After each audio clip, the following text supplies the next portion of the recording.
dengan satu tujuan dan satu langkah, menjunjung panggilan Allah dan kasih-Nya. Dengan doa dan karya meski ada tantangan, jadi gereja misioner itu visi kami. Dengan langkah tegap penuh dedikasi, iman yang teguh, hidup berserah padanya. Bimbingan Roh Kudus dan tuntunan firman-Nya, berbaris utuh bersatu teguh, terpujilah Tuhan.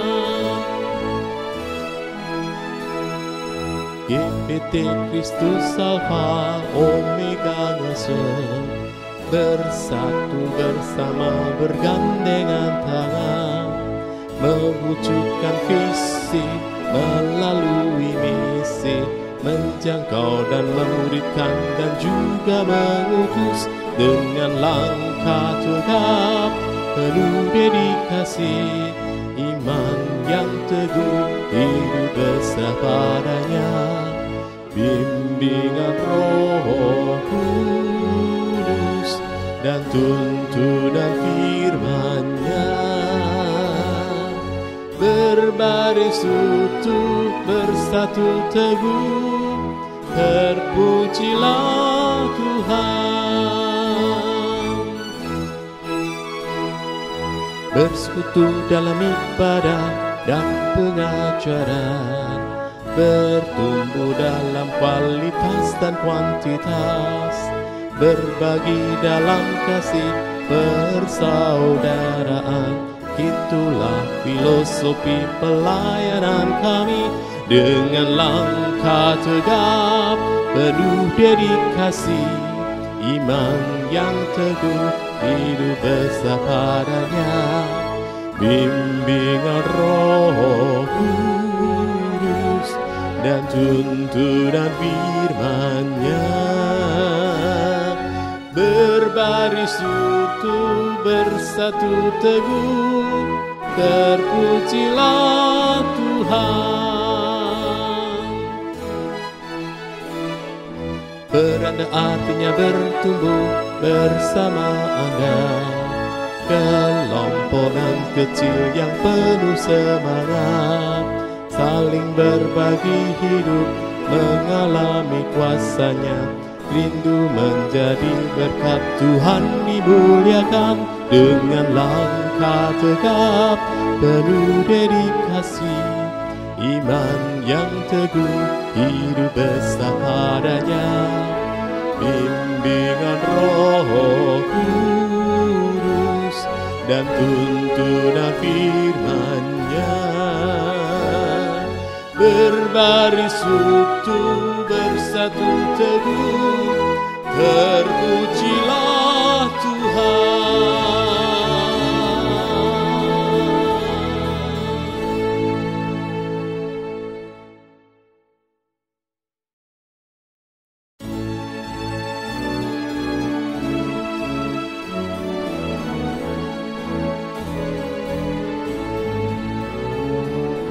Dengan satu tujuan dan satu langkah, menjunjung panggilan Allah dan kasih-Nya.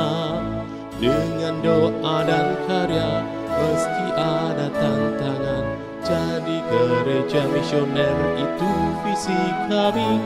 Dengan langkah tegap penuh dedikasi, iman yang teguh, hidup berserah padanya.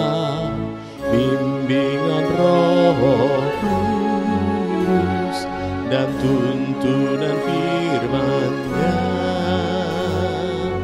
berbaris utuh bersatu teguh, terpujilah Tuhan.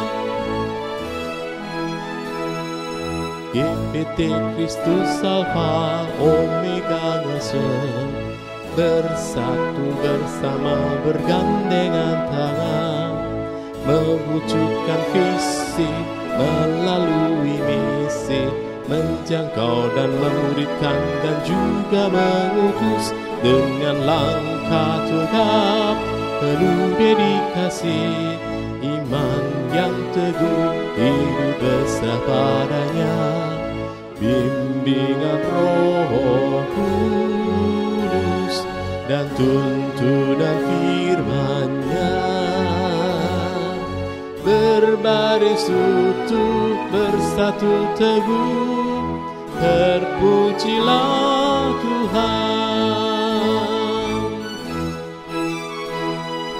Bersekutu dalam ibadah dan pengajaran, bertumbuh dalam kualitas dan kuantitas, berbagi dalam kasih persaudaraan.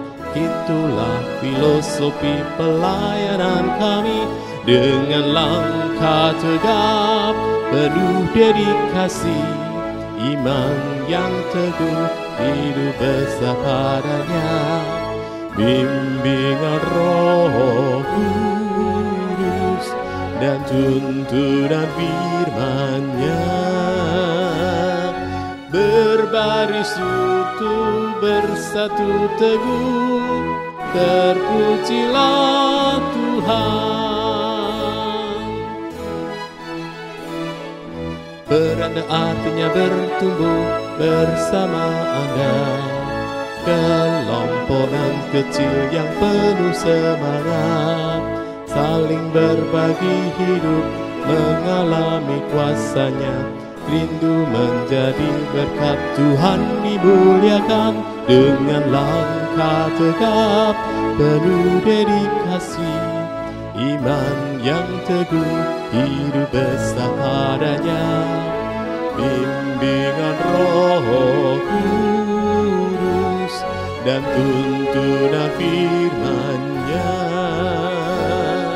berbaris utuh bersatu teguh, terpujilah Tuhan.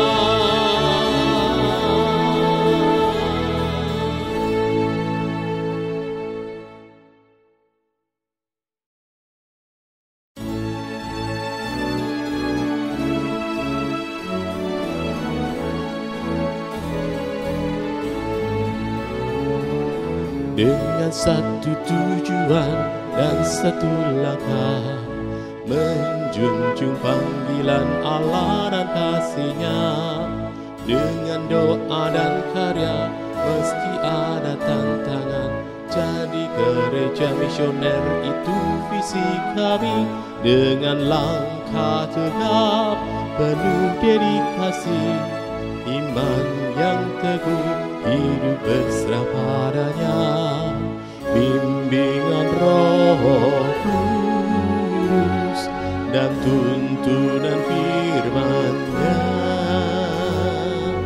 berbaris utuh bersatu teguh, terpujilah Tuhan.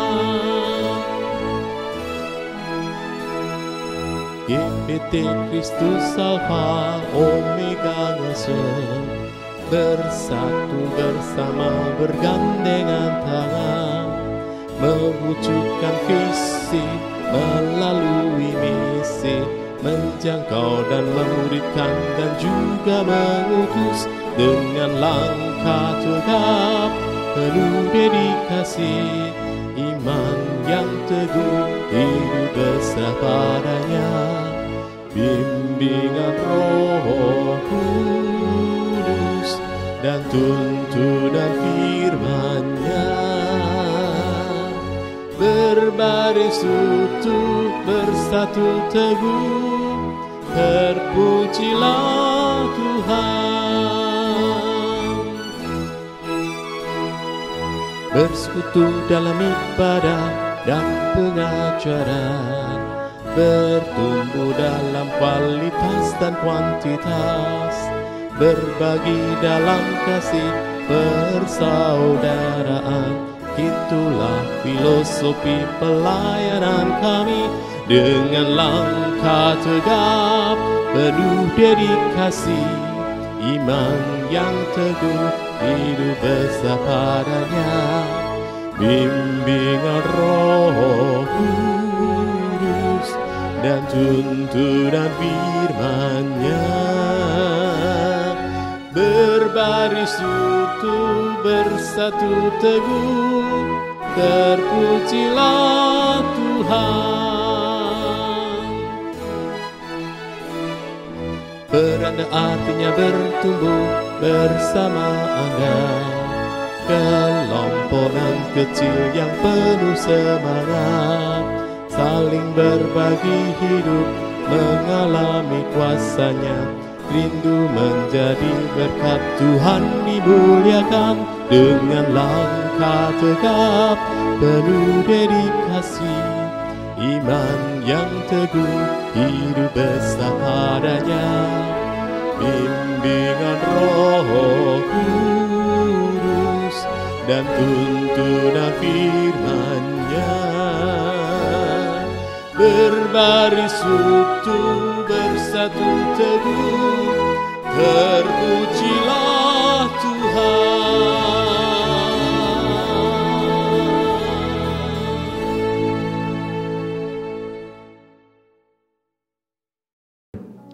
Shalom Bapak Ibu Saudara yang dikasihi dalam Tuhan. Puji Tuhan.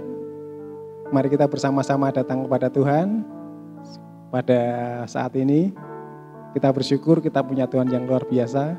Mari datang kepadanya, nyatakan kerinduan kita kepada Tuhan. Haleluya. Kami datang kepada Tuhan pada saat ini dan kami rindu Tuhan menyatakan kerinduan kami kepadamu. Haleluya.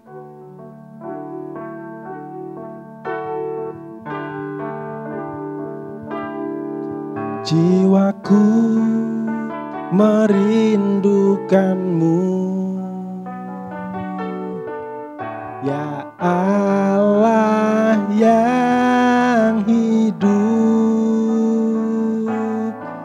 Jiwaku haus kepadamu, ya Allah yang hidup.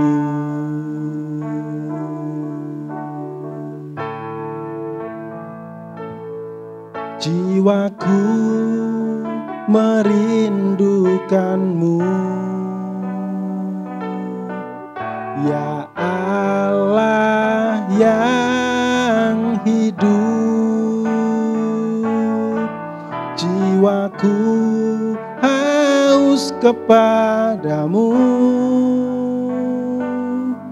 ya Allah yang hidup. Ku bersyukur kepadamu, sumber pengharapanku, penolongku, ya Allahku, tiada yang sepertimu. Mari nyatakan kerinduan kita kepada Tuhan dengan segenap hati, katakan, jiwaku merindukanmu, ya Allah yang hidup. Jiwaku haus kepadamu, ya Allah yang hidup. Ku bersyukur kepadamu, sumber pengharapanku, penolongku, ya Allahku, tiada yang sepertimu. Ku bersyukur kepadamu, sumber pengharapanku,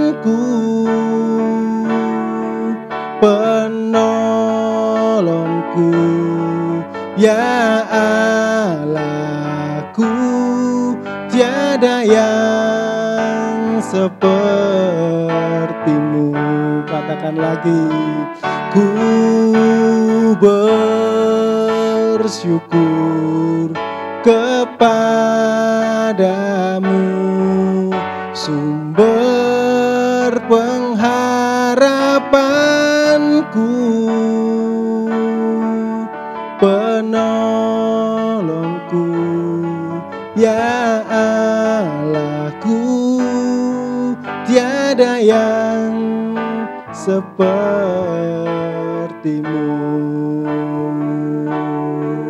Penolongku, ya Allahku, tiada yang sepertimu.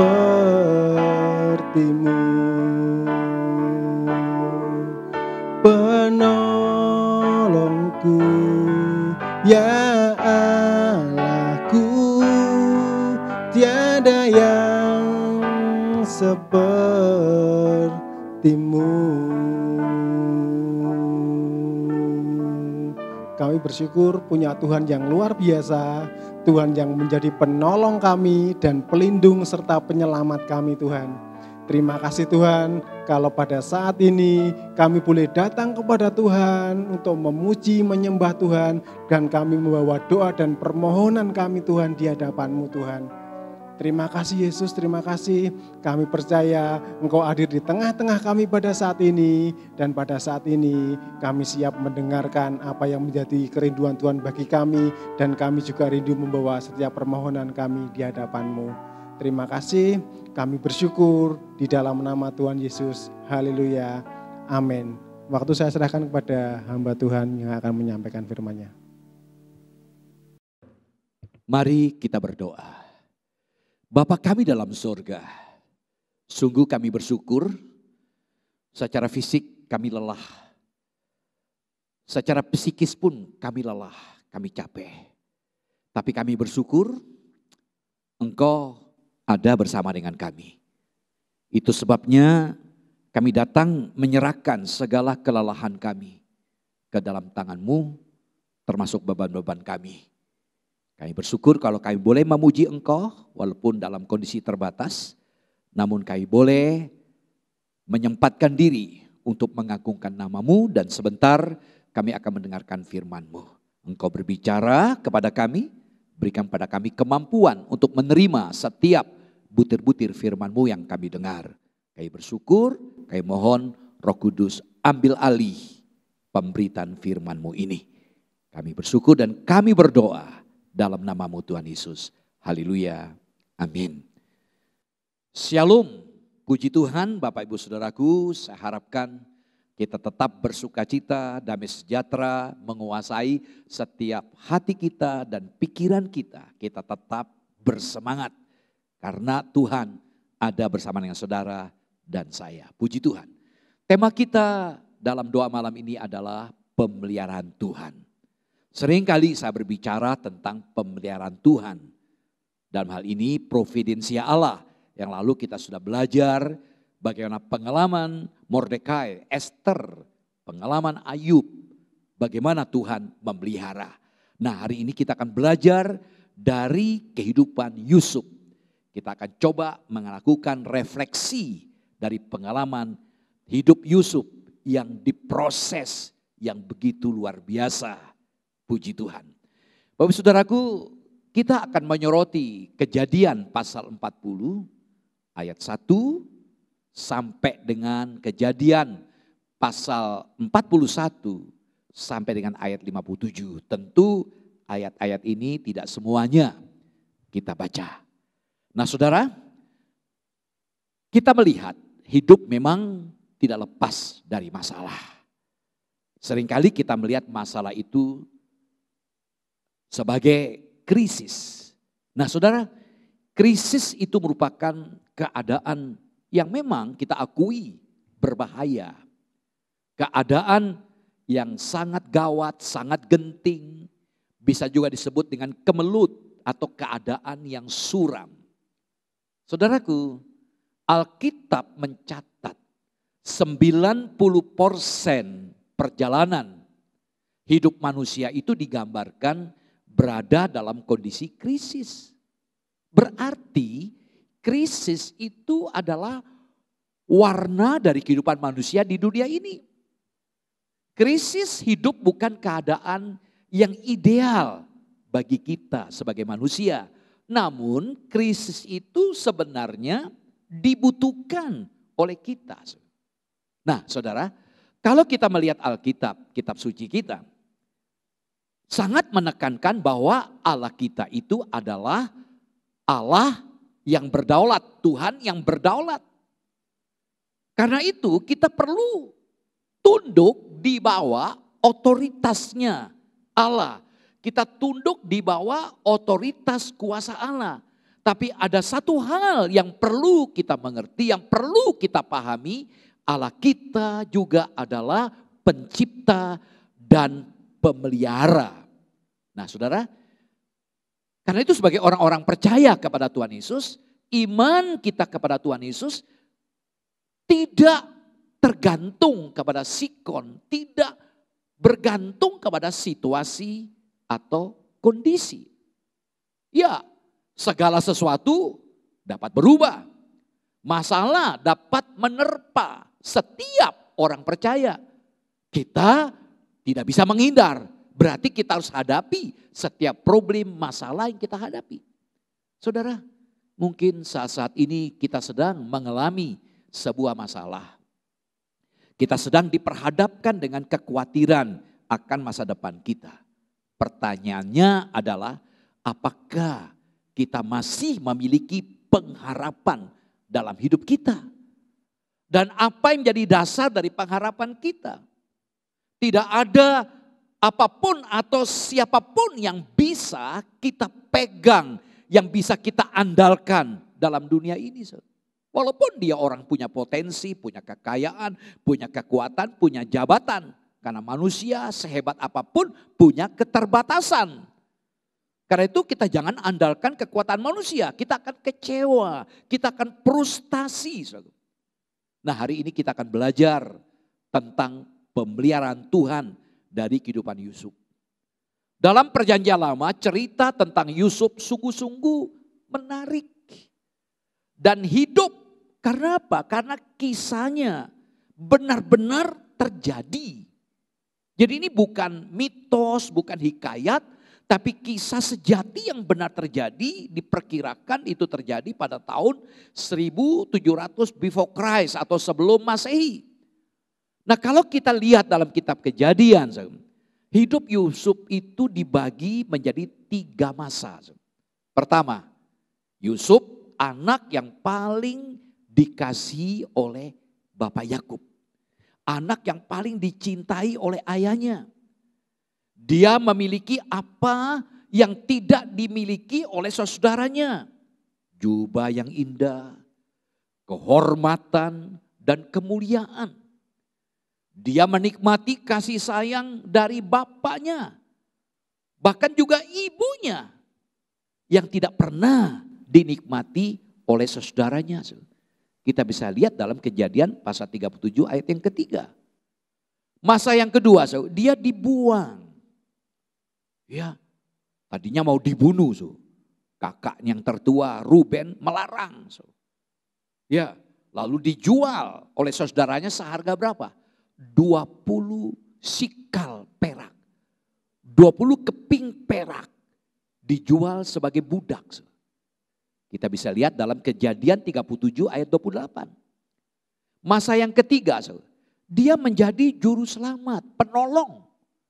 Yang ditinggikan, yang diagungkan untuk menyediakan makanan dan sumber hidup bagi orang Mesir dan bagi keluarganya juga.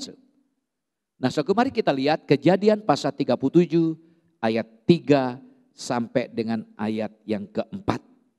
Demikian firman Tuhan. Israel, ini nama lain dari Yakub, namanya sudah diubahkan. Israel lebih mengasihi Yusuf dari semua anaknya yang lain. Sebab Yusuf itulah anaknya yang lahir pada masa tuanya. Dan ia menyuruh membuat jubah yang maha indah bagi dia. Setelah dilihat oleh saudaranya bahwa ayahnya lebih mengasihi Yusuf dari semua saudaranya, maka bencilah mereka itu kepadanya dan tidak mau menyapanya dengan ramah. Lalu kita melihat di sini Yusuf dipercayakan juga bersama dengan saudara tirinya untuk mengembalakan kawanan kambing domba. Dan yang menarik, Yusuf itu juga orangnya memiliki integritas, punya kejujuran. Sehingga ketika dia melihat ketidakberesan sikap-sikap dari kakak-kakak tirinya, dia mengadukan hal itu kepada orang tuanya, yaitu Bapak Yakub. Sehingga otomatis kita melihat Yakub sangat-sangat mengasihi Yusuf daripada anak-anak yang lainnya. Sebab Yusuf itulah juga alasan ini. Kedua, dia lahir dari masa tuanya. Ya. Lalu Yusuf diberikan jubah yang begitu mulia, begitu indah. Saudara-saudara Yusuf tahu bahwa ayah mereka lebih menyayangi Yusuf daripada mereka. Sehingga mereka sangat-sangat membenci Yusuf. Nah, kesenjangan itu diperparah lagi ketika Yusuf mulai menyampaikan mimpinya kepada keluarganya. Mimpinya itu menunjukkan bahwa Yusuf suatu hari akan berkuasa atas keluarganya. Mari kita lihat dalam ayat 5 sampai 11. Pada suatu kali bermimpilah Yusuf, lalu mimpinya itu diceritakannya kepada saudaranya. Sebab itulah mereka lebih benci lagi kepadanya. Karena katanya kepada mereka, coba dengarkan mimpi yang kumimpikan ini. Tampak kita sedang di ladang dan mengikat berkas-berkas gandum. Lalu bangkitlah berkas-berkas dan tegak berdiri. Kemudian datanglah berkas-berkas kamu sekalian mengiringi dan sujud menyembah kepada berkasku itu. Lalu saudaranya berkata kepadanya, apakah engkau ingin menjadi raja atas kami? Apakah engkau ingin berkuasa atas kami? Jadi makin bencilah mereka kepadanya karena mimpinya dan karena perkataannya itu. Lalu ia memimpikan pula mimpi yang lain yang diceritakannya kepada saudaranya. Katanya, aku bermimpi pula tampaklah matahari, bulan dan 11 bintang sujud menyembah kepadaku. Setelah hal itu diceritakannya pada ayah dan saudaranya, maka ia ditegur oleh ayahnya. Mimpi apa mimpimu itu? Masakan aku dan ibumu serta saudaramu sujud menyembah kepadamu sampai ke tanah? Maka iri hatilah saudaranya kepadanya, tetapi ayahnya menyimpan hal itu dalam hatinya. Saudaraku, jadi kebencian semakin menjadi-jadi ketika Yusuf menceritakan mimpinya. 2 kali Yusuf bermimpi. Dalam mimpi tersebut seolah-olah Yusuflah anak yang lebih tinggi. Yusuflah yang harus dihormati oleh saudara yang lain, oleh kakak-kakaknya. Hari demi hari bertambah benci saja mereka pada Yusuf. Anak yang dimanja, anak yang diperhatikan, anak yang diprioritaskan, anak yang akan menjadi penguasa. Saudara, kebencian dari saudaranya ini tentu bukan sikap yang benar. Allah justru menginginkan kita untuk saling mengasihi antara satu dengan yang lain. Jika saling membenci, apakah kasih masih tinggal dalam hati kita? Saya begitu yakin kalau kita biarkan kebencian maka kasih itu tidak ada lagi. Dan itu yang kita lihat dalam kehidupan Yusuf. Ketika kebencian diberikan tempat dalam hati kakak-kakaknya cuma satu. Habisin Yusuf adiknya. Nah saudaraku, kembali kepada judul yang kita bicarakan tentang pemeliharaan Tuhan. Mengakui ajaran tentang pemeliharaan Tuhan dan merasakannya di bawah tekanan kesukaran. Ini merupakan 2 hal yang berbeda. Nah, kita dapat melihat dari kehidupan Yusuf. Ini betul-betul saat yang begitu berat bagi Yusuf karena titik terang yang tadi dia harapkan ternyata menjadi hilang. Nah, mari kita masuk kepada konteks yang akan jadi pembicaraan kita. Dalam Kejadian pasal 40 ayat 14 sampai 15. Dari perjumpaan Yusuf dengan juru minum dan juru roti. Yusuf mengartikan makna mimpi dari juru minum dan juru roti. Kepada juru minum, Yusuf berharap bahwa juru minum yang akan dapat melepaskan dia dari tekanan, kesulitan yang sedang dia hadapi di dalam hidupnya. Secara khusus karena dia sedang dipenjara. Nah saudaraku, saya bacakan Kejadian 40 ayat 14 sampai 15. Demikian firman Tuhan. Tetapi ingatlah kepadaku apabila keadaanmu telah baik nanti. Tunjukkanlah terima kasihmu kepadaku dengan menceritakan hal ikhwalku kepada Firaun, dan tolonglah keluarkan aku dari rumah ini. Sebab aku diculik begitu saja dari negeri orang Ibrani. Dan di sini pun aku tidak pernah melakukan apa-apa yang menyebabkan aku layak dimasukkan ke dalam liang tutupan ini. Jadi kita melihat bagaimana penderitaan Yusuf. Ya, dia dibenci, hendak dibunuh, lalu dijual, dijadikan budak. Setelah dipercayakan oleh majikannya, sudah bagus, sudah mantap, karir naik, mungkin begitu. Malah difitnah oleh istri majikannya. Sekarang dia ada di penjara. Nah lalu bertemu dengan juru minum, dia berharap. Inilah wujud dari pemeliharaan Tuhan. Yaitu apa? Juru minum adalah sang penolong. Tapi semuanya itu pupus, hilang. Iya, dia sangat berharap inilah satu-satunya jalan. Karena ini pejabat tinggi yang dekat dengan raja, pasti menolong dia. Saudaraku, kita belajar bahwa Tuhan menyatakan pemeliharaannya kepada Yusuf. Ya, melalui Raja Firaun yang bermimpi. Dan tidak ada yang bisa menafsirkannya. Dan ini rupanya jalan Tuhan. Walaupun sepertinya terkesan tertunda sekian lama. Tapi ketika Raja Firaun bermimpi dan tidak ada seorang pun yang mengerti bagaimana arti mimpi tersebut. Baru juru minum ingat. Ada seorang Ibrani yang pernah mengartikan mimpinya. Nah saudara, kita melihat bagaimana Allah menyatakan kehendaknya kepada Firaun. Sebetulnya bukanlah demi Firaun. Jadi sesungguhnya bukan demi Firaun atau karena Firaun. Tetapi supaya Yusuf dapat keluar dari penjara. Dan Yakub beserta keluarganya bisa dipelihara dalam 7 tahun kelaparan. Termasuk juga orang-orang Mesir. Allah ingin memakai hidup Yusuf untuk mengelola negeri ini. Saudaraku, mari kita lihat dalam Kejadian 41 ayat 46. Kita mendapatkan sebuah data yang menarik di sini. Kejadian 41-46, Yusuf berumur 30 tahun ketika ia menghadap Firaun, raja Mesir itu. Maka pergilah Yusuf dari depan Firaun, lalu dikelilinginya seluruh tanah Mesir. Perhatikan di sini. Luar biasa bagaimana Allah menyatakan penyertaannya, pemeliharaannya dalam proses yang begitu panjang. Ya, dari dibenci, dibuang, difitnah, dilupakan, dipenjara. Kita melihat dalam 46 dari penjara ke istana dalam 1 hari. Ini merupakan langkah yang luar biasa. Allah yang bersama dengan Yusuf itu setiap menit di dalam hidupnya telah memperlengkapinya untuk lompatan tersebut.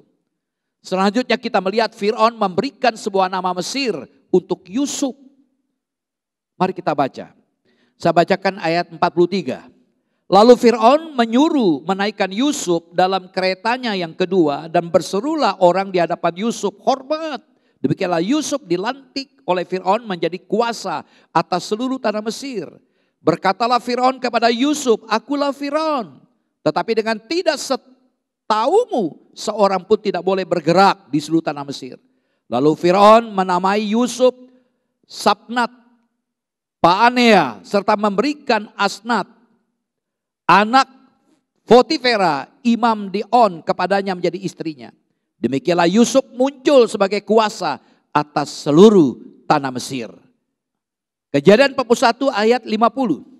Sebelum datang tahun kelaparan itu, lahirlah bagi Yusuf 2 orang anak laki-laki yang dilahirkan oleh Asnat, anak Potifera, imam di On. Yusuf memberi nama Manasye kepada anak sulungnya itu sebab katanya, Allah telah membuat aku lupa sama sekali kepada kesukaranku dan kepada rumah bapakku. Dan kepada anaknya yang kedua diberinya nama Efraim sebab katanya, Allah membuat aku mendapat anak dalam negeri kesengsaraanku.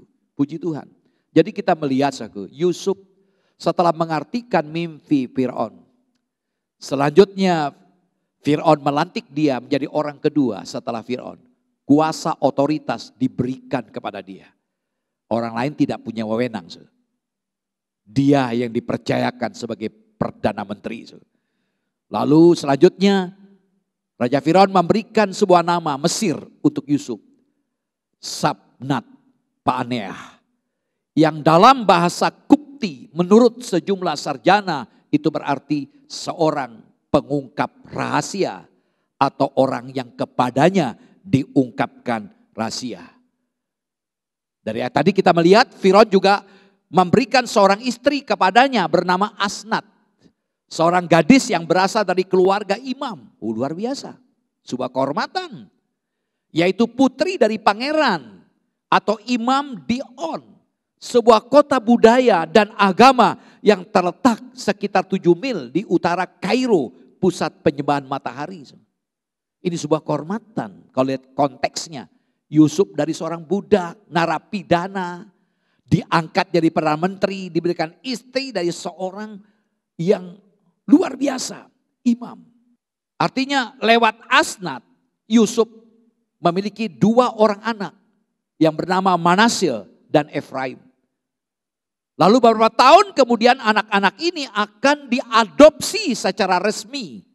Ke dalam keluarga Yakub. Dan menjadi kepala dari 2 suku. Ini menarik. Jadi anak Yusuf menjadi salah satu dari 2 ini. Berarti 2 orang ini menjadi bagian dari suku Israel. Wah, ini luar biasa. Nah, saudaraku. Nah, kita melihat sekarang. Jadi saat Yusuf dipanggil oleh Raja Fir'aun. Dia berusia berapa tahun tadi? 30 tahun. Kejadian 41-46. Nah, di sini ada 2 hal yang bisa kita dapatkan. Pertama, Yusuf menderita berapa tahun? Selama 13 tahun. Mari kita lihat. Kejadian 37 ayat yang kedua. Demikian firman Tuhan. Inilah riwayat keturunan Yakub. Yusuf tatkala berumur 17 tahun. Jadi masih muda. Jadi kita melihat di sini. Yusuf menderita selama 13 tahun. Nah, waktu kita lihat ketika dia dibenci usianya 17 tahun. Sebelum dia dibuang oleh saudaranya. Lalu dia menjadi budak sampai dipercayakan jadi pegawai Potifar. Lalu dipenjara kurang lebih 2 tahun. Kita lihat Kejadian 41 ayat 1. Setelah lewat 2 tahun lamanya bermimpilah Fir'aun. Bahwa ia berdiri di tepi sungai Nil. Jadi setelah kurang lebih 2 tahun dia ada di penjara. Dia dipanggil oleh Raja Fir'aun. Kenapa bisa dipanggil Raja Fir'aun? Dari informasi juru minum. Waktu juru minum di penjara bertemu dengan Yusuf. Nah, yang kedua kita belajar, Yusuf berbahagia dan hidup nyaman selama 80 tahun. Kita lihat dalam Kejadian 50 ayat 22. Kejadian 50 ayat 22. Adapun Yusuf ia tetap tinggal di Mesir beserta kaum keluarganya dan Yusuf hidup 110 tahun. Nah, kita melihat apa kesimpulannya di sini? Yusuf diproses selama 13 tahun. Dari diberikan mimpi, kalau boleh saya katakan diberikan visi untuk seorang pemimpin. Mewujudkan visi tersebut membutuhkan proses yang panjang. Enggak enak. Ya, dibenci, dibuang, difitnah, dipenjarakan, dilupakan. Menarik. Dibenci pertama, dibuang, ya, difitnah, dipenjara, dilupakan. Tapi perhatikan, setelah itu dia menikmati kehidupan yang berbahagia selama 80 tahun. Nah saudara, ini menunjukkan bahwa jalan hidup orang-orang yang beriman selalu melalui salib. Dan ini bisa sangat lama. Baru ada kebangkitan dan pemuliaan kemudian. Karena itu jangan pernah saudara berharap jalan pintas untuk berhasil. Jika saudara ingin berhasil, ingin menjalani hidup yang diberkati Tuhan, mau diproses, mau dibentuk. Yang jelas dan pasti Tuhan pelihara kita. Karena itu saudaraku, kalau saat ini kita sedang menderita, tetaplah setia dalam mengiring Tuhan. Tetaplah setia dalam mengikut Tuhan. Maka kebahagiaan yang jauh melebihi penderitaan saudara akan saudara alami. Atau di dunia ini, atau di sorga. Roma pasal 8 ayat 18, sebab aku yakin bahwa penderitaan zaman sekarang ini tidak dapat dibandingkan dengan kemuliaan yang akan dinyatakan kepada kita. Saudara, kita melihat 13 tahun Yusuf harus menunggu realisasi dari mimpi atau bisa saya sebutkan visi yang diberikan Tuhan. Bayangkan dalam penderitaan itu. Sebagaimana Paulus katakan, ya, penderitaan itu tidak sebanding dengan kemuliaan. Kita melihat 13 tahun menderita, tapi kebahagiaannya 80 tahun. Roma 8:18 sebagai ayat peneguhan bagi kita. Nah saudara, menyadari pemeliharaan Tuhan makin mendorong kita untuk memiliki apa? Respon atau tanggapan yang positif dalam menanti atau menunggu. Yusuf peka dan dia tahu akan pemeliharaan Tuhan dalam hidupnya. Meskipun dia berada di tengah-tengah situasi yang sulit. Nah, hari ini kita belajar dari Yusuf. Bagaimana seharusnya kita bersikap dalam penantian, penggenapan janji-janji Allah atas hidup kita. Pertama, berharaplah kepada Tuhan. Yusuf dan bahkan Potifar dan kepala penjara menyadari bahwa Tuhan menyertai Yusuf. Kalau kita melihat dalam Kejadian 39 ayat 1 sampai ayat yang kelima, bahkan Potifar pun mengakui Tuhan beserta dengan Yusuf. Sehingga apapun yang dikerjakan Tuhan buat berhasil.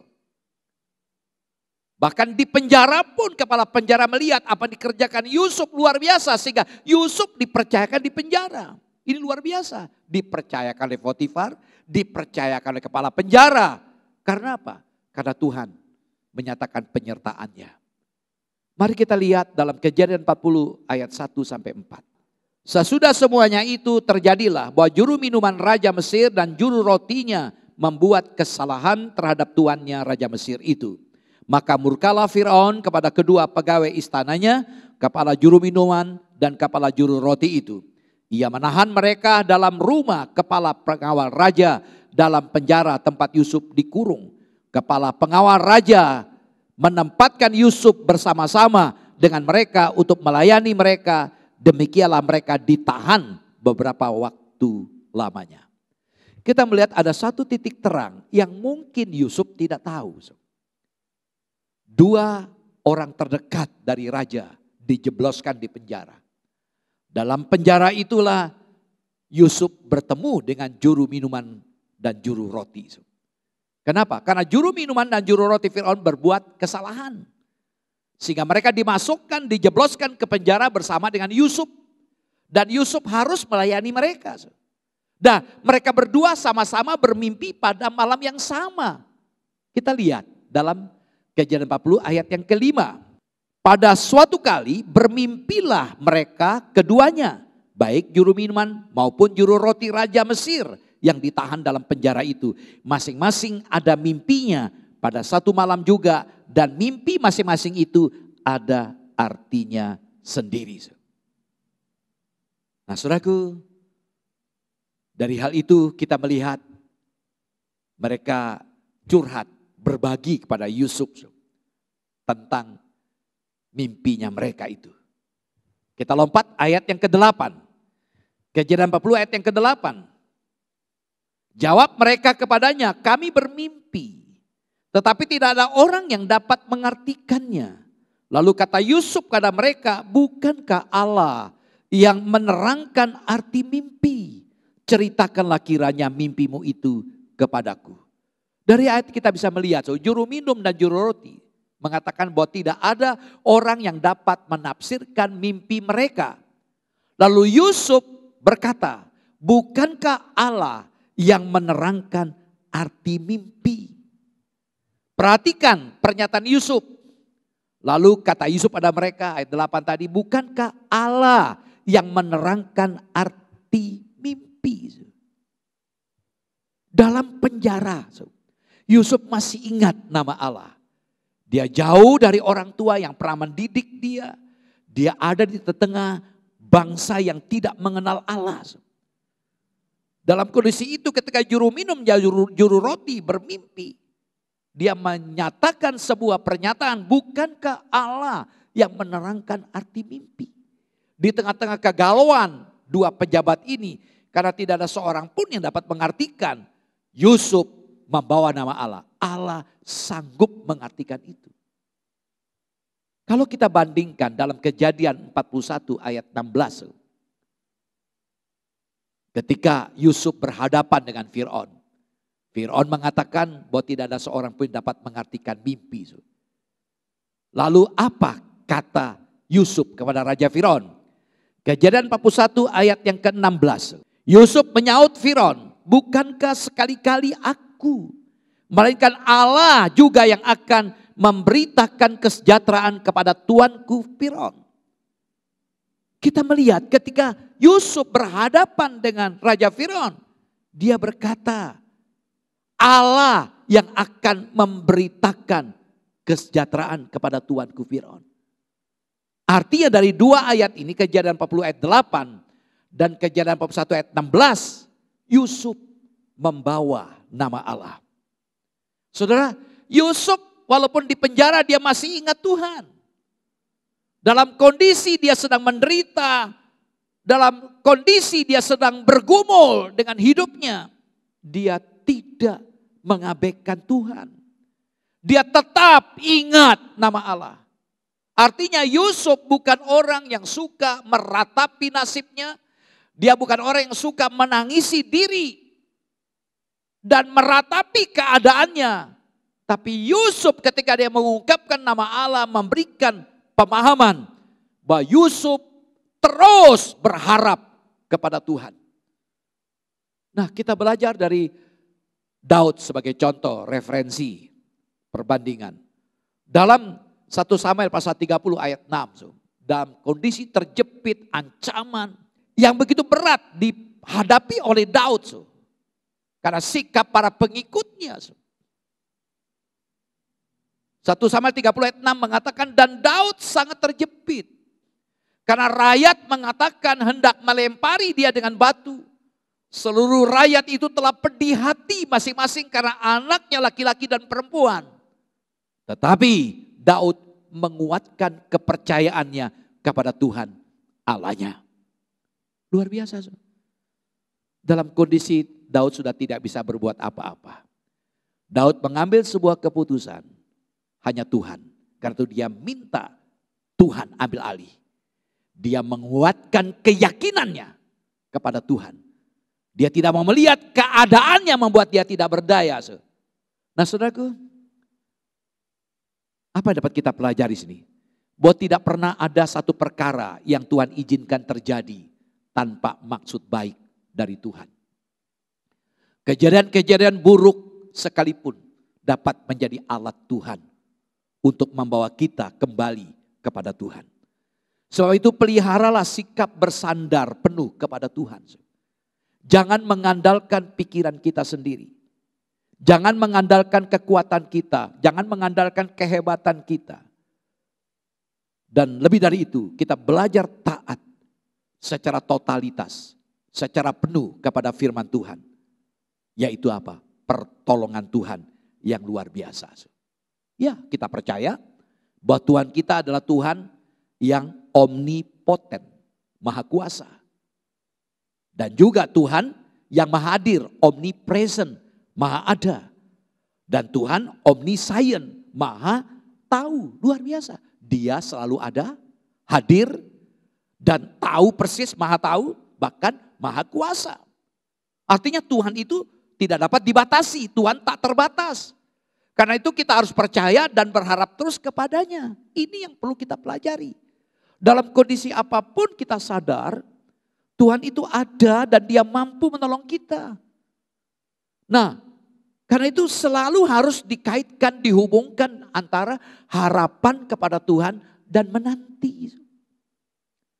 Jadi kalau kita punya pengharapan, berarti harus punya respon, sikap untuk belajar sabar, menunggu. Kita lihat dalam Yesaya 40 ayat 30 menjelaskan. Orang muda bisa lelah, bisa capek, bisa jatuh tersandung. Ayat 31 kita baca. Tetapi orang yang menanti-nantikan Tuhan mendapatkan kekuatan baru. Mereka seumpama Raja Wali yang naik terbang.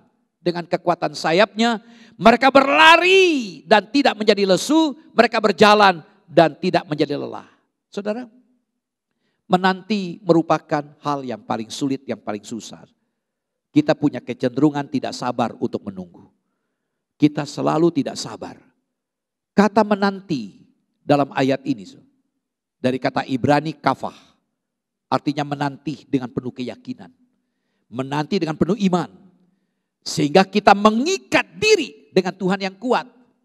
Dalam pertemuan yang lalu saya katakan paku itu kecil, paku itu ringan. Paku yang kecil dan ringan ditancapkan di tembok yang kuat. Walaupun dia kecil, walaupun dia enteng, mampu dibebani oleh benda yang jauh lebih besar, jauh lebih berat. Karena dia menyatu dengan tembok yang kuat. Demikian saudara dan saya. Kalau kita mengikat diri dengan Tuhan yang kuat, Tuhan yang maha kuasa, yang selalu hadir, dan tahu persis apa kita gumuli, maka kekuatan dari Tuhan menyertai kita. Saudara, penting menanti Tuhan. Kenapa penting? Karena ada upahnya. Akan mendapatkan kekuatan baru. Orang-orang yang menanti-nantikan itu akan mendapatkan kekuatan yang baru. Tapi ingat, menanti Tuhan bukanlah tindakan yang pasif. Harus aktif. Kalau pasif berarti menyerah. Secara bongkoan, nerimo saja. Tidak demikian. Kita tetap aktif untuk tetap bekerja. Untuk tetap bertindak. Apa menjadi bagian yang kita bisa kerjakan, kita kerjakan. Yang tidak bisa kita kerjakan, kita serahkan kepada Tuhan. Tapi tetap dalam penyerahan diri kita hanya kepada Tuhan. Tetap berharap meskipun belum ada wujud nyata pertolongan Tuhan. Saudaraku, kita berdoa, ya di samping kita bertindak, tidak boleh pasif.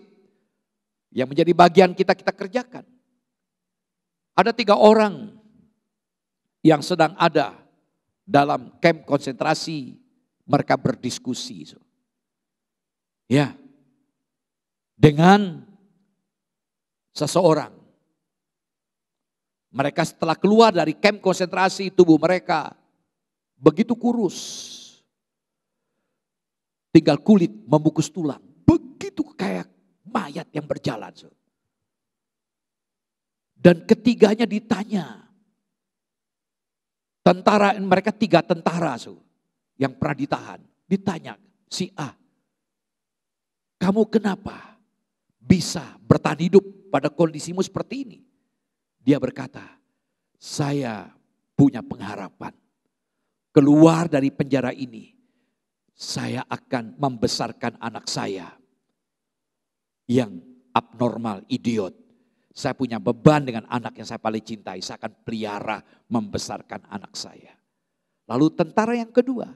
Kenapa engkau tetap bertahan hidup walaupun engkau ada di penjara yang laknat seperti ini? Saya punya harapan. Keluar dari penjara ini. Saya akan menikah dengan pacar yang saya cintai. Lalu tentara yang ketiga. Kenapa engkau bertahan hidup? Karena saya punya harapan. Keluar dari penjara ini. Saya akan menulis kisah kekejaman Hitler. Saudaraku, ketiga-tiganya memiliki pengharapan. Dalam surat Ibrani mengatakan pengharapan itu adalah sauh bagi jiwa kita. Kalau kita punya pengharapan, maka kita akan kuat. Orang yang tidak punya pengharapan akan putus asa. Dan tentu pengharapan ini dibangun dari keyakinan, dari iman kita. Kenapa seringkali kita tidak punya pengharapan? Karena kita tidak percaya kepada Tuhan. Jadi kalau kita percaya sebagaimana 3 tentara ini kisah nyata. Mereka punya pengharapan, maka seharusnya saudara dan saya, seberat apapun percayalah bahwa Tuhan pelihara saudara dan saya. Dan taruhlah pengharapan saudara hanya kepada Tuhan. Sehingga pada waktunya Tuhan akan mengangkat saudara. Bukan waktu kita. Dan dia tidak pernah terlambat untuk menolong saudara dan saya. Puji Tuhan. Yang kedua, bersikap yang benar. Saudara, dalam kondisi kita menderita, sikap kita harus kita jaga. Dan ini akan sulit dilakukan kalau kita tidak berharap penuh kepada Tuhan. Poin pertama tadi. Nah, teladan Yusuf dalam menanti. Sebagai bukti Yusuf tidak bersusah hati. Dan Yusuf masih memperhatikan orang lain. Kalau dia tidak punya pengharapan, untuk apa memperhatikan juru minum juru roti yang sedang galau dengan mimpinya? Kita kembali pada Kejadian 40 ayat yang ke-8. Ketika juru minum juru roti curhat. Yusuf berkata, bukankah Allah yang menerangkan arti mimpi? Lalu Yusuf berkata, ceritakanlah kiranya mimpi-mimpi kalian kepadaku. Luar biasa. Dalam kondisi Yusuf menderita. Dia masih memberikan waktu untuk orang lain. Ceritakanlah, bagikanlah apa menjadi mimpi-mimpi kalian kepada saya. Saya tahu hanya Allah yang mampu mengertikan. Tapi izinkanlah ceritakan kepada saya. Saudara, kita melihat sikap yang begitu seimbang di sini. Ia mengatakan bahwa hanya Allah yang bisa memberikan arti mimpi itu. Dan itu berarti bahwa dia tidak bisa menafsirkan mimpi. Yusuf mengakui dia tidak bisa. Dan ini menunjukkan kerendahan hati Yusuf. Dan ini kontras dengan banyak orang yang merasa yakin akan kemampuannya sendiri. Tetapi Yusuf lalu menyambung kata-katanya dan meminta supaya mereka berdua menceritakan mimpi mereka kepada dia. Secara implisit ini menunjukkan suatu keyakinan bahwa Allah akan memberi Yusuf kemampuan untuk bisa menafsirkan mimpi itu. Yusuf terlalu yakin dengan dia berkata, ceritakan. Memang satu hal, aku tahu hanya Allah yang mampu mengartikan mimpi itu. Tapi Yusuf punya keyakinan dalam hikmatnya Allah. Allah bisa memakai dia untuk menjadi alat. Ini kontras dengan banyak orang-orang Kristen yang selalu menolak pelayanan. Dengan alasan saya tidak bisa, saya tidak mampu. Padahal belum dicoba. Ini memberikan pelajaran. Allah yang memberikan kemampuan. Yang penting bersediakah kita menjadi alat Tuhan. Jangan berkata saya tidak bisa. Seperti Yusuf. Dia tahu Allah yang memampukan. Tapi dia bersedia untuk menjadi alatnya. Saudaraku, kalau sudah dicoba. Dan ternyata memang kita tidak bisa. Karena kita tidak berkarunia, tidak memiliki karunia tersebut. Maka ini adalah tidak bisa yang sah. Tetapi kalau tanpa dicoba sudah berkata saya tidak bisa. Ini merupakan sikap rendah diri.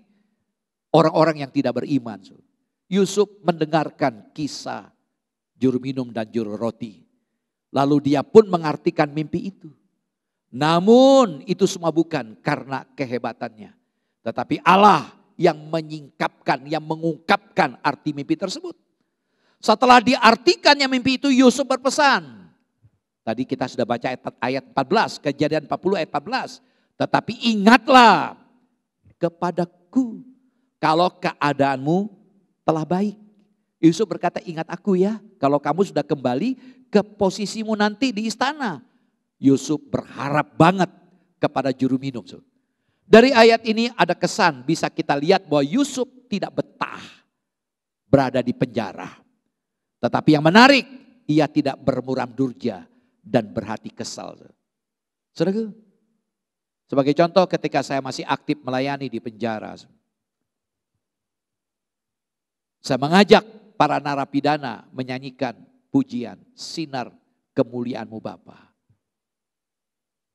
Bait pertama mereka bisa menyanyikan, sinar kemuliaan-Mu Bapa. Ketika kornya, ku ingin tetap di sini. Semua napi diam, tidak menyanyikan. Ku ingin tetap di sini. Hanya tim kami yang menyanyikan. Kenapa? Mereka mengartikan mereka tidak mau dipenjara. Lalu ketika edarkan kolekte, tetap ada kolekte di narapidana, di penjara waktu itu. Saya ajak menyanyi, ku mau di sana. Lagu akhir zaman tiba itu. Wah, ketika ku mau di sana, oh yes, yes, yes. Mereka ingin keluar dari penjara. Artinya, indikasinya apa? Tidak ada orang yang senang di penjara. Termasuk Yusuf. Walaupun dia punya sikap yang baik. Dia ingin bebas.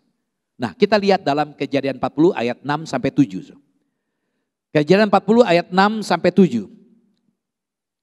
Ketika pada waktu pagi Yusuf datang kepada mereka, segera dilihatnya bahwa mereka bersusah hati. Lalu ia bertanya kepada pegawai-pegawai istana Fir'aun yang ditahan bersama-sama dengan dia dalam rumah tuannya itu. Mengapakah hari ini mukamu semuram itu? Perhatikan, Yusuf tidak berorientasi kepada dirinya. Ketika berhadapan dengan dua orang pegawai istana ini, juru minuman dan juru roti, dikatakan segera dilihatnya. Setelah melihat kondisi mereka, mengapa mukamu muram hari ini? Lalu Yusuf bertanya, kalau orang gak punya kepedulian terhadap orang lain, ngapain sih? Mungkin melihat, tapi masa bodoh. Tapi Yusuf bukan tipe orang itu.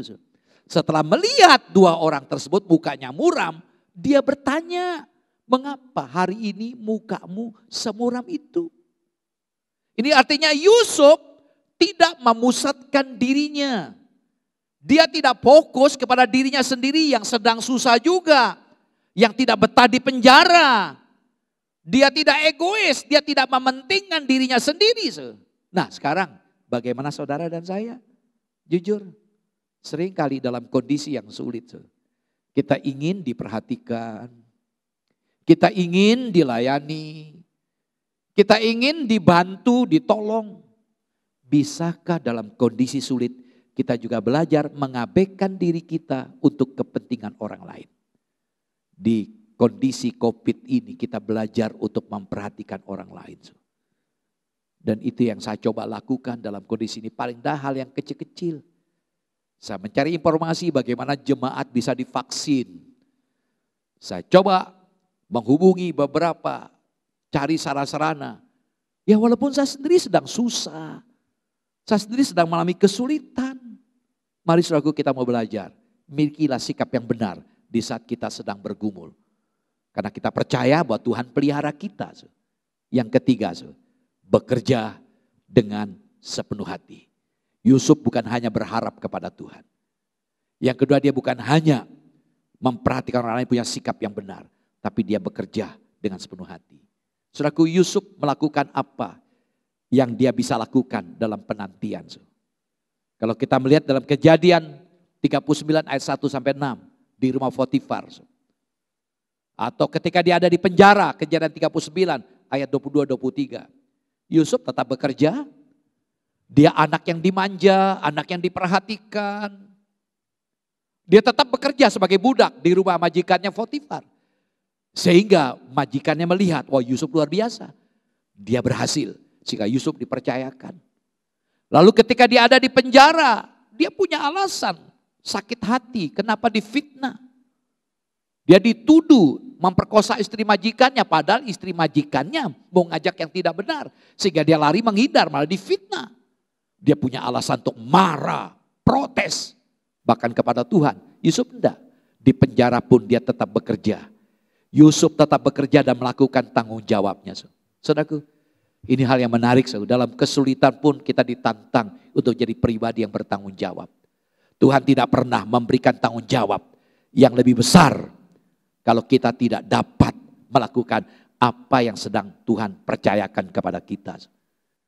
Dalam Matius 25 ayat 21 mengajar kepada kita bahwa perlunya kita setia dengan perkara yang kecil, maka Tuhan percayakan perkara yang besar.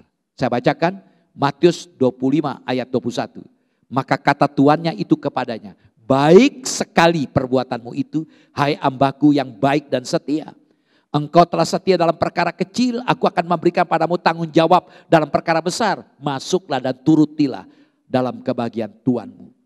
Saudaraku, tidak seorang pun yang tidak dikaruniai kemampuan dan kesempatan. Kita di Alkitab paling tidak ada satu kemampuan diberikan oleh Tuhan. Di semua kita diberikan kemampuan. Dan kita diberikan kesempatan untuk menggunakan kemampuan kita. Karena kita punya kemampuan dan kesempatan, berarti setiap orang dipercayakan potensi. Kemampuan yang berbeda, tapi dituntut sama. Walaupun kita punya kemampuan yang berbeda, dituntut sama, yaitu bertanggung jawab dan berjerih lelah untuk melipat gandakan. Seperti diilustrasikan dalam Matius pasal 25 ayat 14 sampai 30 oleh Tuhan Yesus. Bagaimana kita melipat gandakan setiap talenta.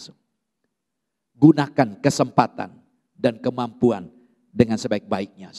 Mari kita belajar ya, menjadi pribadi yang bertanggung jawab. Apa yang Tuhan percayakan, lakukan. Jangan meratap.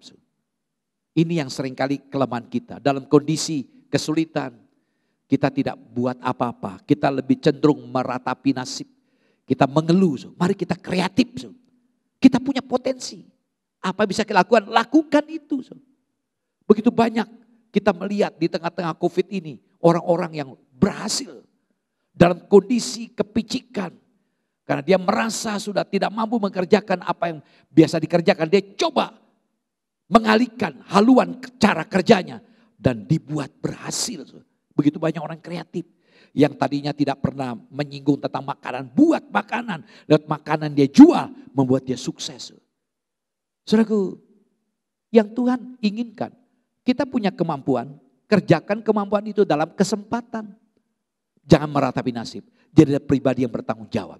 Saudara, dalam perjalanan hidup Yusuf yang penuh dengan liku-liku dan luka.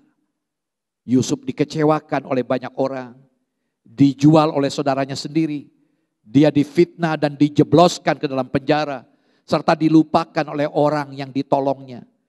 Yusuf belajar bahwa berharap kepada manusia hanya akan berbuah kekecewaan. Maka ia pun berharap hanya kepada Allah.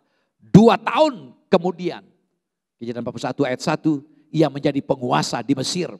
Bertemu dengan keluarganya dan mengampuni saudara tirinya, kakak-kakaknya yang pernah berlaku jahat pada dia. Ia menyimpulkan bahwa Allah bekerja dalam segala sesuatu untuk mendatangkan kebaikan bagi umatnya. Itu kesimpulan dia. Dalam Kejadian 50 ayat 20, dia berkata kepada saudaranya yang mengalami ketakutan karena ayahnya sudah meninggal dunia. Jangan-jangan Yusuf akan menggunakan posisi jabatannya untuk membalas dendam. Yusuf berkata dalam Kejadian 40 ayat 20, memang kamu telah mereka-rekakan yang jahat terhadap aku. Tetapi Allah telah mereka-rekakannya untuk kebaikan. Dengan maksud melakukan seperti yang terjadi sekarang ini. Yakni memelihara hidup suatu bangsa yang besar. Yusuf berkata, kamu memang merencanakan yang jahat. Tapi kejahatanmu dipakai oleh Tuhan. Menjadi sarana untuk menyatakan rencananya lewat hidup saya. Roma pasal 8 ayat 28 mengatakan kita tahu sekarang. Bahwa Allah turut bekerja dalam segala sesuatu untuk mendatangkan kebaikan bagi mereka yang mengasihi Dia, yaitu bagi mereka yang terpanggil sesuai dengan rencana Allah. Dari 2 ayat yang kita belajar, Allah selalu ada di tengah-tengah masalah kita. Allah peduli, Allah memperhatikan kita. Allah tidak pernah mengabaikan kita. Dia turut bekerja di tengah-tengah masalah kita untuk mendatangkan kebaikan. Pemeliharaan Tuhan begitu nyata dalam kehidupan ini. Karena itu tetaplah bersemangat untuk bekerja. Apa yang bisa kita kerjakan, kerjakan. Kisah Yusuf menunjukkan bagaimana dalam kedaulatan Tuhan Allah bekerja. Mengalahkan kejahatan dan menggenapi rancangannya, rencananya. Visi yang diberikan lewat mimpi pada Yusuf terwujud karena Allah ada di tengah-tengah pengenapan, penantian pengenapan janjinya. Setelah mengalami semua yang ia alami, Yusuf dapat melihat tangan Allah di balik peristiwa-peristiwa dalam kehidupannya. Ketika Yusuf mengungkapkan jati dirinya kepada saudaranya, ia membahas dosa-dosa mereka dengan demikian. Dalam Kejadian 45 ayat 5 dan 8, saya bacakan. Kejadian 45 ayat 5 dan 8 mengatakan demikian. Tetapi sekarang janganlah bersusah hati dan janganlah menyesali diri karena kamu menjual aku ke sini. Sebab untuk memelihara kehidupanlah Allah menyuruh aku mendahului kamu. Ayat 8. Jadi bukanlah kamu yang menyuruh aku ke sini, tapi Allah, dialah yang telah menempatkan aku sebagai bapak bagi Firaun dan tuan atas seluruh istananya dan sebagai kuasa atas seluruh tanah Mesir. Yusuf berkata, tetapi sekarang janganlah kamu bersusah hati dan janganlah menyesali diri. Kakaknya penuh ketakutan.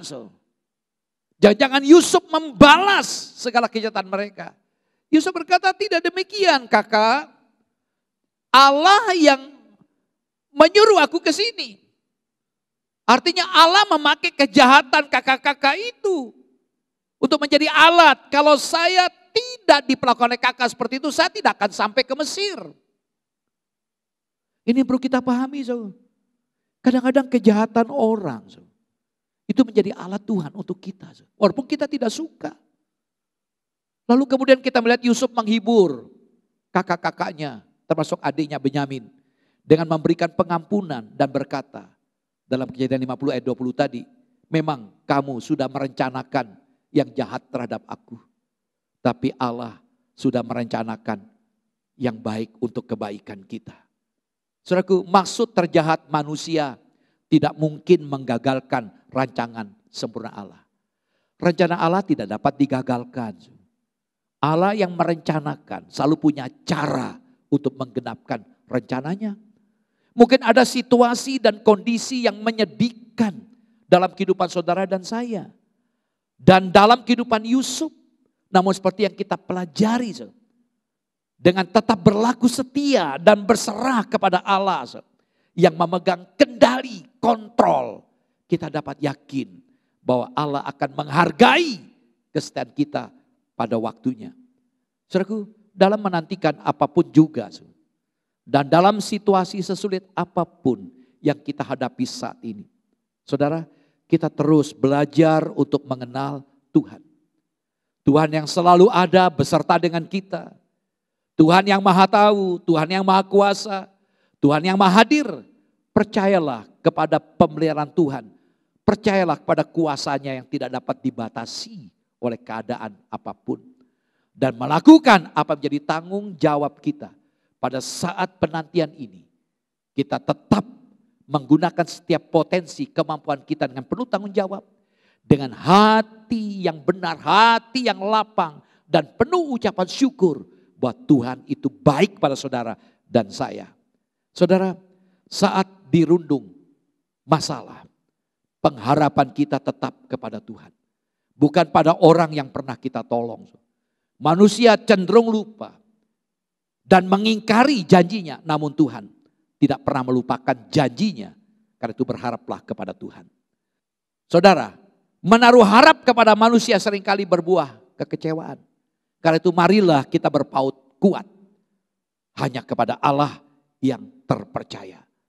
Terkadang Tuhan sengaja membuat seseorang melupakan kita supaya kita dapat belajar menaruh harap hanya kepada Tuhan. Puji Tuhan, Tuhan Yesus memberkati. Mari kita datang kepada Tuhan, kita berdoa.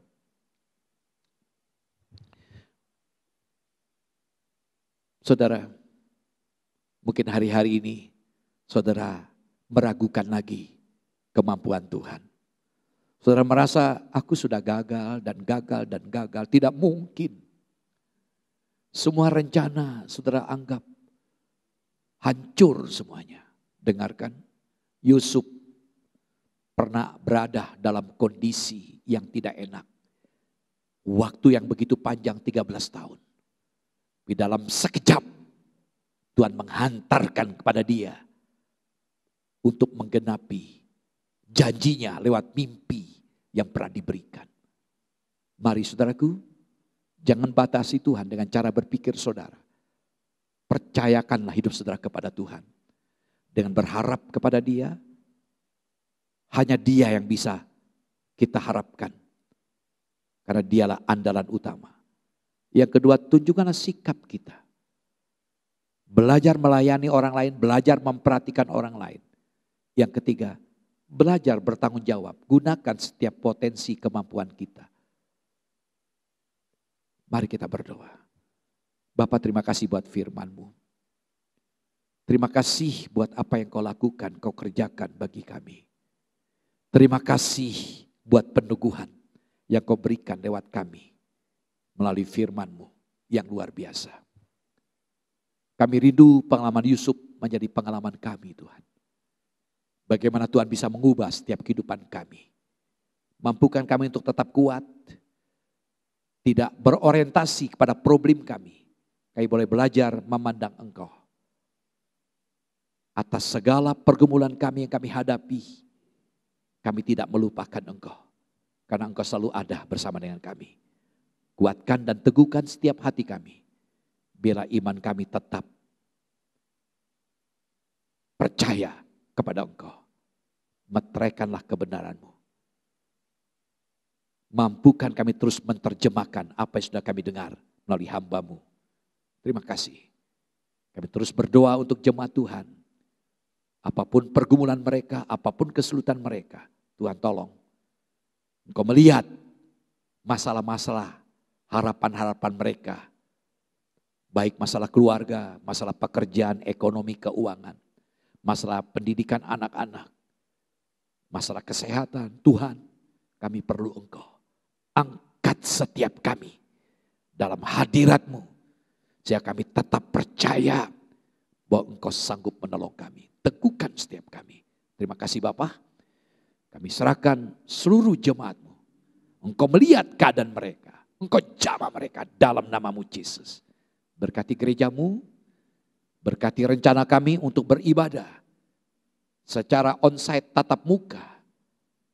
Mulai minggu pertama September mendatang. Tuhan tolong ambil bagian. Seluruh tim kecil yang dibentuk Tuhan pakai. Mampukan kami untuk bergandeng dan bekerja sama untuk melayani. Terima kasih Bapak. Kami serahkan Bapak untuk upaya pemerintah dalam mengatasi penyebaran COVID-19. Tuhan tolong terus dari Bapak Presiden, Wakil Presiden, gugus tugas, TNI, Polri, para nakes seluruh kami letakkan dalam tangan-Mu. Terima kasih Bapak, kami rindu negeri kami dipulihkan, dunia dipulihkan dari penyebaran COVID-19. Terima kasih, kami bersyukur. Biarlah damai sejahtera dari Engkau turun atas kami sekalian. Kami tetap bersuka cita. Meskipun kami sedang bergumul. Terima kasih, turunkanlah berkat-Mu bagi kami. Berkat damai sejahtera dari Allah Bapa, kasih sayang dari Tuhan Yesus Kristus dan Roh Kudus menyertai kami. Dari saat ini sampai selama-lamanya Tuhan Yesus memberkati. Amin. Shalom, Tuhan Yesus memberkati.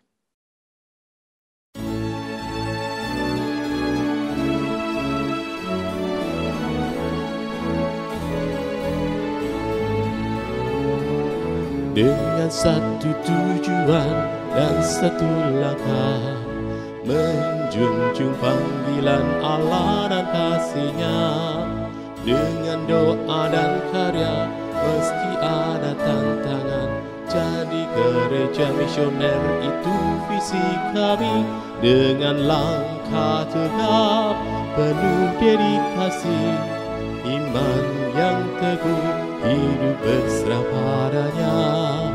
Bimbingan Roh Kudus dan tuntunan firman-Nya,